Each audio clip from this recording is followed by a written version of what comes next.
This is James Mathers at Cine Gear Expo 2019. I'm here with Sam Nicholson, ASC.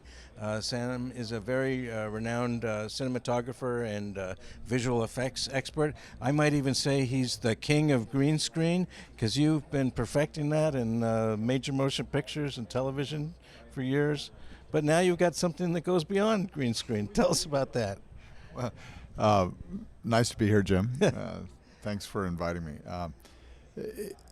The king of green screen. I've been branded as the king of kaboom by People magazine like 100 years ago. And I think our record on green screen was 16,000 green screen shots in 1 year through Stargate.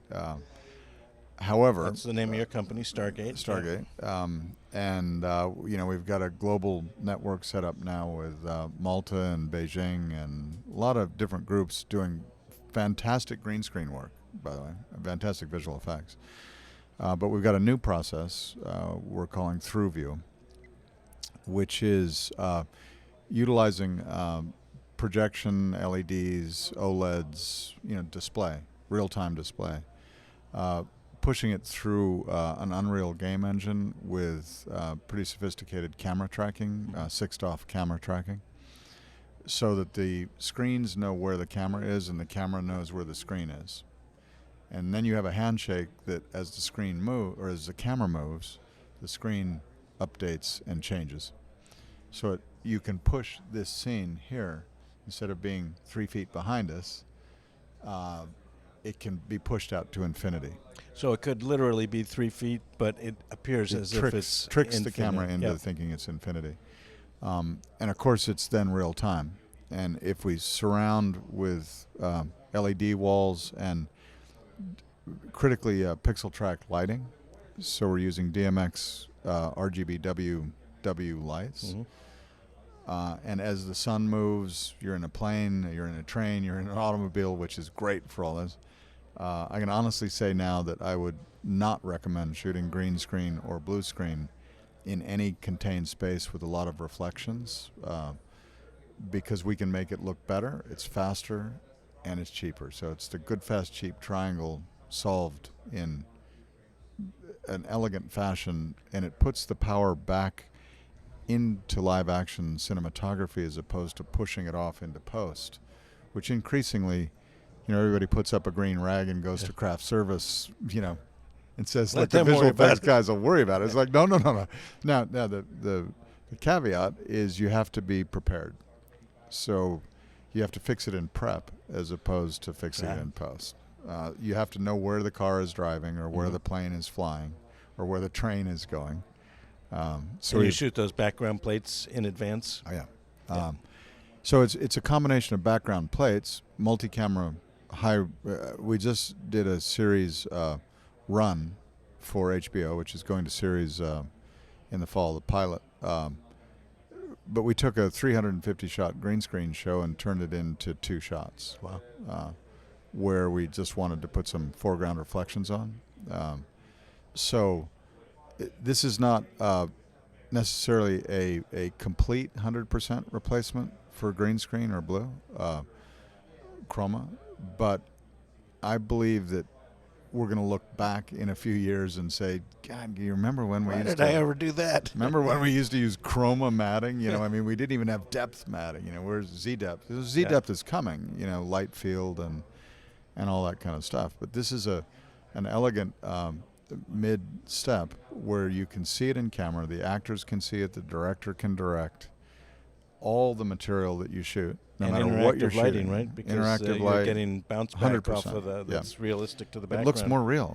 So why, if it costs less and looks better and it's done when you walk off set, why not? Yeah. Now, is lens metadata also used to, like if I zoom or focus, is the background acting in relation? We're working very closely with Epic Games and Blackmagic for the throughput. So we can do up to 40 4K streams at once. So it's basically like an entire visual effects facility boiled down to a bunch of high-powered GPUs that are tied to lens metadata and the image itself to control all of the lights and the focus and color of the screen. Now, how does the camera know where it is in space? A Some number kind of different tracking tracking. We're systems? using the MOSIS tracker, which is very solid. It does have the Star Tracker system, and there are, in different situations, different trackers work better. If you're on a train, the ceiling may be too low to put permanent tracking marks. And yet, if you're using an infrared tracker, then all the reflective surfaces confuse it tremendously, and All the windows. a microphone boom can come in and cut one of the sensors, and all of a sudden the world turns upside down, right? So the dependability of the system is very crucial, and I think you need to design your setup to fit the creative application. Fix it in prep. Fix it in prep. I mean, sitting handheld in a car. Yeah. And getting tracking is vastly different from being in an exposed space with a 40-foot ceiling that you can work. You have a different play space. So we have a number of different trackers we use, but the MOSIS Star Tracker is the most solid. So it sounds like that's independent of the camera. So as long as you have lens metadata and a tracker on the camera, you could use any camera. You could use any format. Yeah. Well, we're writing all the code that mashes all these great products together. The Unreal Game Engine is not really designed for high-resolution video throughput. It's designed for 3D graphics. So most of the virtual set work that you see is 3D based, using either Unity or Unreal. But what we're doing is a hybrid where we have an extension of 3D, and then you have 2D, multiplane 2D. And it can be 2.5D before it turns into 2D. 2D could be the sky. Yep. The mountains could be 2.5D, then the city can be 3D, and then we have a real window here, and then we're real, right? Yeah. So we're moving. It's almost like multiplane, the old multiplane animation stands. Yeah, but it doesn't seem like you need a very big space to create all this. No, in fact, Virtual my space, feeling right? is it's virtual space. Everybody wants to go big because it's impressive when you see like P.5 or 2.5 screen, right? 70 feet wide, and everybody goes, "Oh, look at that big wall." Well, you just have like an ocean of floor that is dead, unless you have an LED floor, and that's kind of goofy because it won't have the same color. So we're working with much higher res screens in tight. So we could have this behind us could be a P2.5 wall at 70 feet wide, but it would have to be 30 feet away from us. Whereas if it's 8K, I can bring it in right here. A few feet, yep. And I can trick the camera to think that it is at infinity. And that's really the game, I think, this is like a three-dimensional optical printer, you know. You want the highest res image you can get, you want interactive lighting, you want camera tracking, you want full color control. So we have 3 DaVinci Resolves in line at any one time on set. Wow. So the technology's there to replace green screen in many ways. But it's really, I think, the mindset of the producers in the studios, the directors, and the DPs, to be ready on set to know exactly what you want. And we build enough flexibility into it that you can edit on the fly, you can change your mind. And we're also very much working on a simultaneous alpha channel, which will give you the opportunity to change your mind in post if you want to. So if you want a plane to fly through behind us during this interview, you can go to the alpha channel, or if you want to defocus the background and change, say, the dynamic range of these windows to make them colder, you can do that in color timing.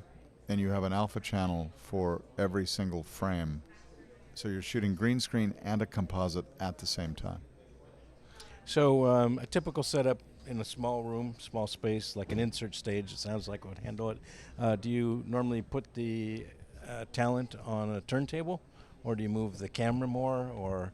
Well, we just did a great, we call it the untitled motorcycle test, but it's been announced for Akira. We do the bikes on turntables, cars on turntables.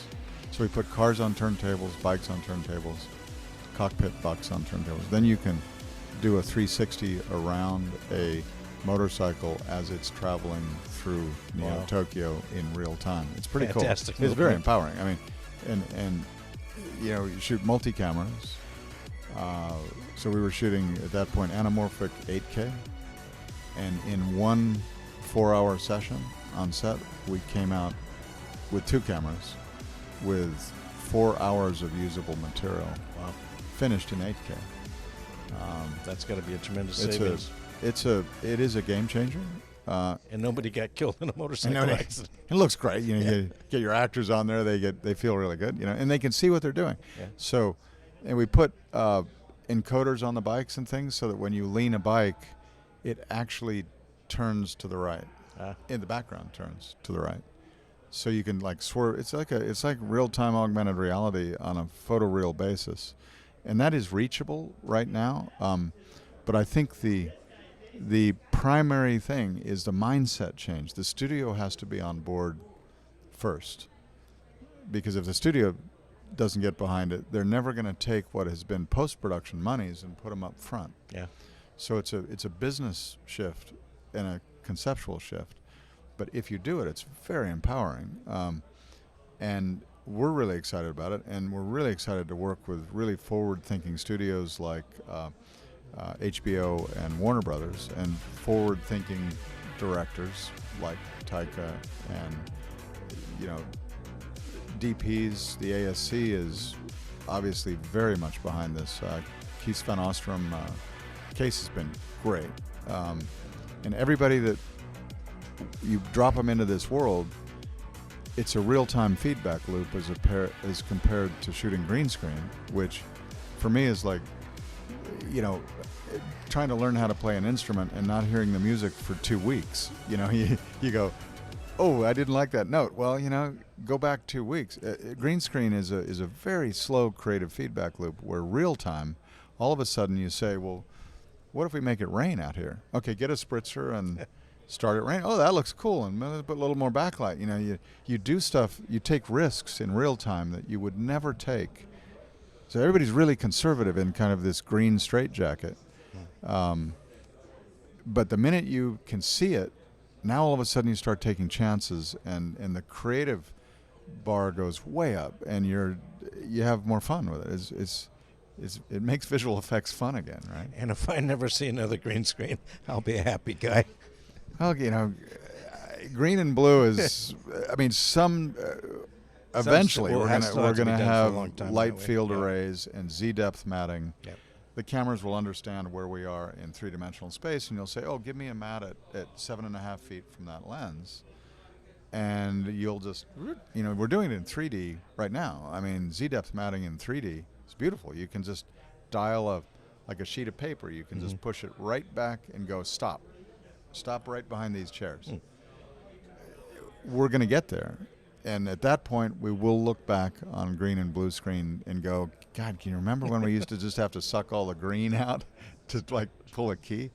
I mean, but I if anybody wants any green screen fabric, I've got a lot of it, man. I've got thousands of feet of screens, all different sizes over the years we've collected. So, and blue. I mean, there's a sale I prefer on blue. If you want some green and blue fabric, give me a call. I've got a sale going. Thank you so much, Sam. You bet.